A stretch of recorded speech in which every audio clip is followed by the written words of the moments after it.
Well, welcome to Finance, a category on fire. Most of the time you guys get to see your individual performance, but I thought it might actually be interesting for you to see the collective performance and kind of see what's happened to date and why I have a perspective on what we would need to do to keep this thing going. So welcome, everybody. For those that don't know me, my name is Pam Johnston. I run the client dev team for CJ, and I also have the pleasure of leading the category team, the finance category team. Before we go forward and talk about where we think we want to go, I think it's always helpful to have a look back. And I kind of want to set the stage, because the stage really began for us when we got news in April of 2013 that Google was closing its affiliate network by the end of July, which didn't give us a lot of time, if you recall. At that time, CJ had total investment in retail of about $500 million, so we were investing about $500 million on behalf of the retail advertisers. There was about $75 million for travel, $75 million for network and home services, and about $25 million for the finance category. And before the end of July, we actually had onboarded Discover, Cap One, Citi, and Amex in a very short time frame. And what many of you may not know is that we also onboarded close to 60 other major advertisers at that time. And my team knows this, but we also moved about 100 accounts from the East Coast to the West Coast to free up capacity to take the new business on. So there was a lot going on at that time. In the midst of that, I worked mostly with this gentleman here, John Morris, who negotiated most of the contracts with the banks. And it was interesting to us because we kept seeing some unique things in the contracts, and it was consistent across all of them. And it was the first time we'd seen anything like this. It was this notion of defects and defect rates, and it was very unique. And it was the first time we had mentioned to us this notion of the Consumer Financial Protection Bureau. So we decided, okay, something's very different here. We need to get ahead of it. And we started asking questions and began to get a clear understanding that this was going to be a different type of category than any other category we really had serviced to date. And so I was very concerned, because one of the things I realized was that if we had one really egregious mistake happen by one advertiser, it could sink the channel for all. So rather than take any kind of risk, I thought the best thing we could do is get as smart as we possibly could as quickly as possible. And so what we did was we formed the category team. And it was actually really the first time that CJ had done something like that. We've always kept the wall up, if you will, between different accounts, because we wanted to be sure that we wouldn't share anything confidential as it relates to marketing information. But we felt that actually nobody really will talk about the marketing strategy, because they're actually we compete with one another. The question is, how do we take advantage of our collective learnings to make sure that we accelerate the learning curve and ensure our collective success? Because if we have a really bad experience with a particular publisher, there's really no need to replicate that across each one of the banks. And if there's some best practices in learning that we could benefit from a particular publisher or a different partner, we should make sure that everybody benefits from it, because again, it was a collective effort and collective success, which was very unique for us. So we managed to get everybody migrated. We managed to get the teams formed. We had to shuffle everything around to make it happen. We managed to take down the wall. And we were able to actually, I think, make some very good progress. We went from 0 to about $10 million in investment, and we were actually able to bring in about 700,000 cards by the end of the year. So we had our teams in place, we had the publishers operational, we had the investments made, and we were off. So 2014, the theme for 2014 was quality control. We were really very focused on improving our understanding, working together with the publishers, and I would say that it was a very steep learning curve for all of us, and it was really pretty remarkable. As a result of our conversations and our thinking and our focus in sharing ideas, we came up with the notion of this automated offer feed, which was our first stab at attempting to automate error prevention, right? And we invested resources to build out that capacity. And I want to give you a look at what happened in 2014 in aggregate. We actually were able to go from 10 million to an investment of 340 million in that year. So it was a pretty big increase, and we went from 700,000 to 2.3 million approvals in that year. You can see that we had a learning curve as it relates to defects, but there was a big drop off, and I'd say there's a big hand that goes out to all of the publishers and the compliance team and the CJ teams for really driving that learning and delivering that result, because that's a pretty astounding amount of progress, both in terms of card approvals, but also in terms of reducing risk and managing defects. So congratulations to all of you. Now, with compliance well in hand, it was great. 2015, we actually got to turn our focus to growth. And I think actually one of the things I like to remind people of, because we were so wrapped around the axle on compliance, is that compliance is not really a differentiator in the marketplace. It's a back office requirement. And the real reason we're all here is actually to do marketing, and it was great to be able to get compliance well enough in control that we could focus on growth. And so 2015 was actually a pretty fun year for us. This year we've added B of A and Barclays, so we've been able to extend the amount of insight and data that we have on behalf of all the card performance by just recently adding those two to the mix. But I just want to give you an indication of kind of where the growth has gone. And you can see that by the end of the year, we expect the investment to be at about 600 million, and the new card approvals should be closer to 3.7 million. You can see that the defect rates have been substantially flat for the year, and we were like 1,000 last year, and we pretty much doubled the activity this year and went to 700 on twice the activity. So, and that doesn't even capture the thousands and thousands of errors that were captured before they became defects. So I think that this group of people and all the partnerships that were formed, I think this is actually nothing short of astounding, and I think it's pretty amazing what we were able to pull off. And when I look back at the turmoil that we had at the time in which we did all the migrations and launch, it's pretty amazing that how quickly we've been able to actually make the turns, get the learning, get the best practices, and be able to actually deliver this kind of growth. So a big hand to all of you for what's really nothing short of astounding performance. So one other thing I wanted to point out to you is that when you look at the growth of Prime and you see that it's actually more than doubled, it's, I think, further validation that this is actually a very good channel for delivering quality customers. And every so often I hear people make reference to the affiliate channel as, well, who really uses the affiliate channel? Well, actually, a lot of Prime cardholders use the affiliate channel. So this is also, I think, another sort of great indication of the success that we've enjoyed over the past couple of years. So the real question is, when you go from 10 to 340 to 600 million in spend, or really $1 billion to date from July of 2013, and you go to almost, so actually close to 6 million new cards in a little over 2 years, the question is, how do we keep that going, right? Because that's pretty amazing. This is really pretty astounding, and the question is, what could we do differently to make this growth persist? I think there's actually really 3 things that could make a big difference for us. And one of them is delivering quality at scale. It's still highly manual, and I think that we're, even though we've made a lot of progress on that learning curve, we're really still at the beginning of that learning curve, and I've got some ideas around that.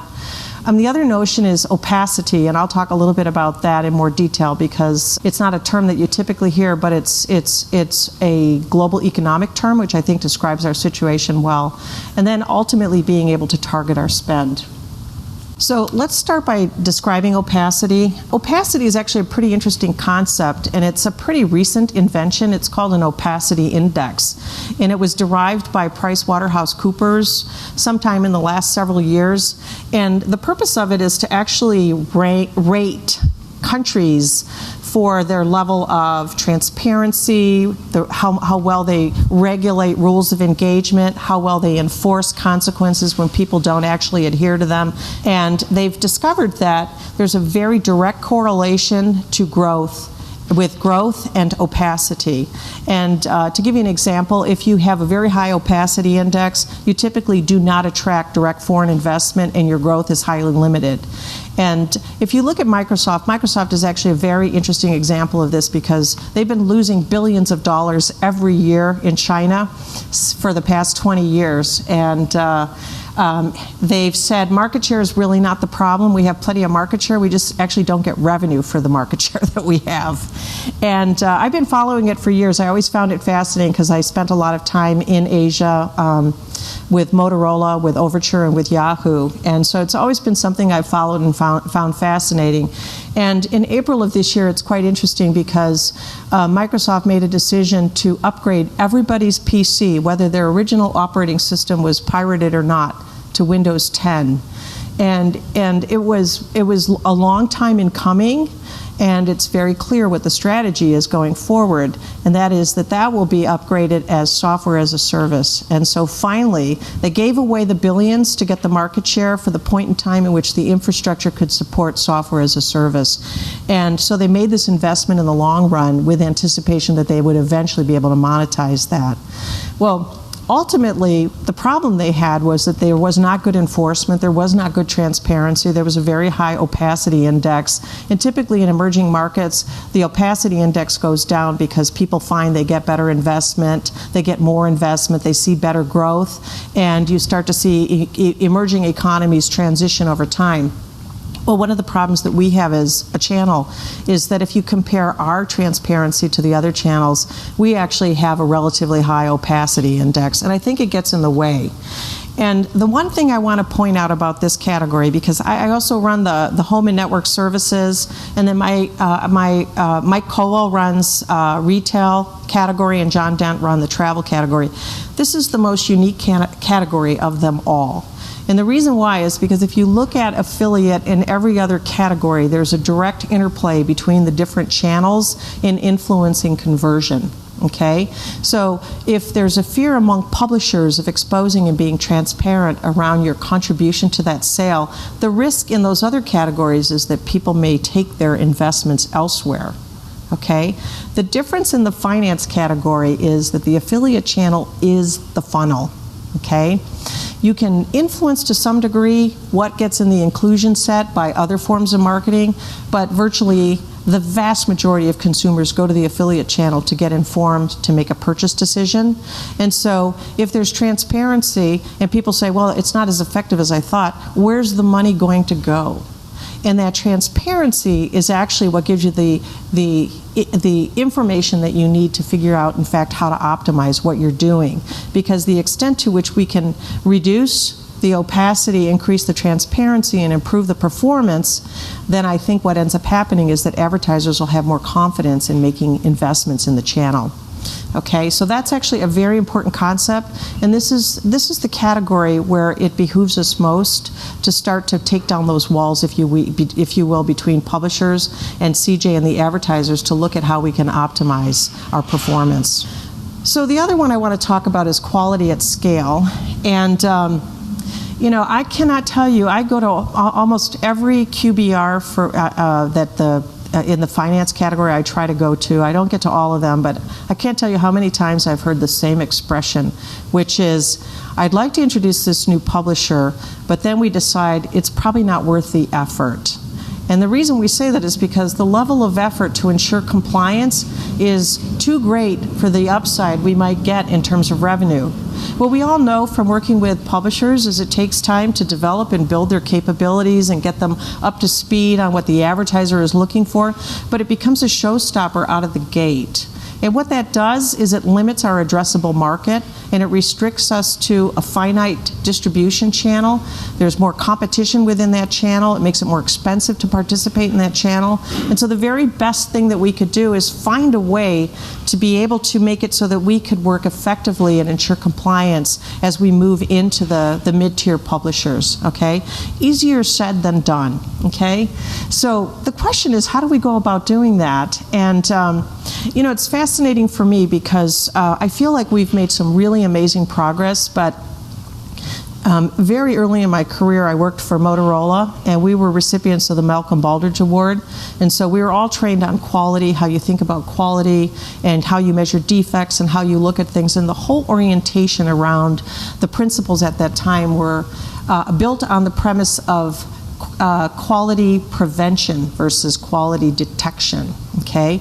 And we spent every single meeting was started by a discussion around what are your quality metrics with each of the business units. By the way, I worked in the corporate strategy office, so I saw them all. And the fascinating thing about it was you wanted to know what your defects were so that you could look at what the root cause of those defects were so that you could solve for that.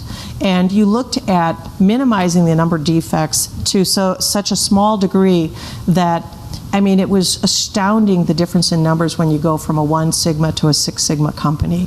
And one of the things that we have not done well collectively, just because it was so critical that we get this in hand, is to really be transparent around where the issues are. CJ makes sure there are no issues, okay? So a big hand to the team for making sure of that. But on a go-forward basis, we still need to make sure we don't have any issues, but we need to look at where the issues arose. So we have errors, and those errors, if not resolved, become defects. And if we've told you that there's an error that needs to be resolved within a window, and it doesn't get resolved, well, then that is a defect. If we didn't find it and we never talked to you and it goes live and it goes beyond the window, that is a defect. But I want to know the difference between those two things. Because if I've talked to a publisher about a defect and it doesn't get addressed, the question is why? What happened? How do we fix that next time?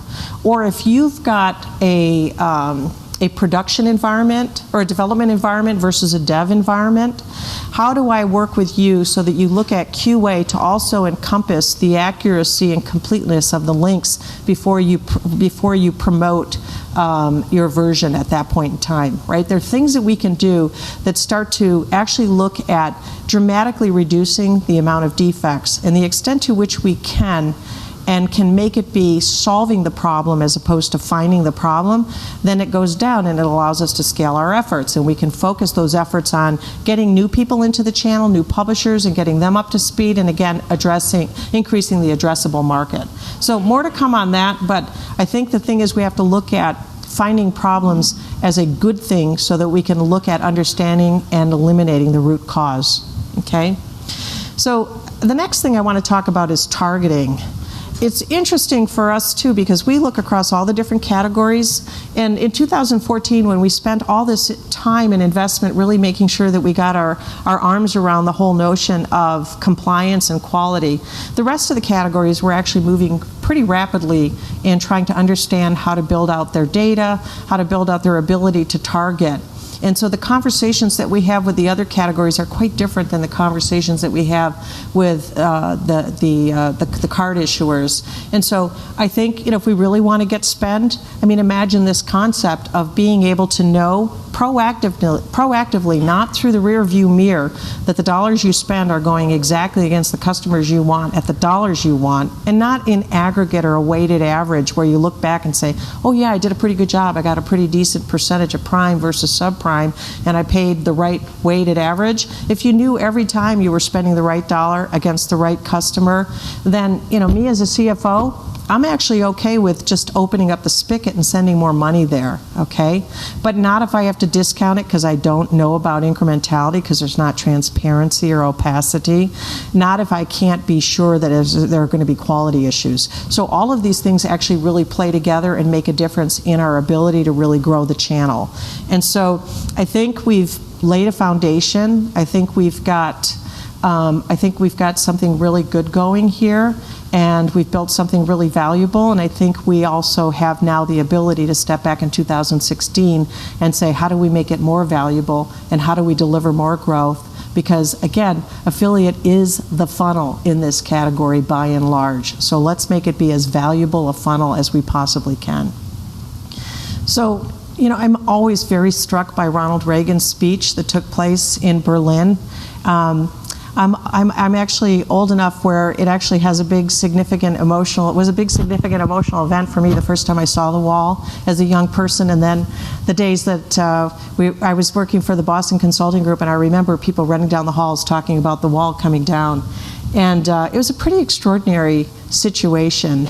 And just the realization of Germans being able to see other Germans and this notion of differences in ideology just all going away was one of the most powerful things. And then talking to a lot of Germans, because I was working internationally, and hearing how they had to absorb the economy, East Germany into West Germany without taking the economy down, and then coming out stronger from it in the end, was actually a really amazing occurrence in history, in the history of our lives, in the history of time.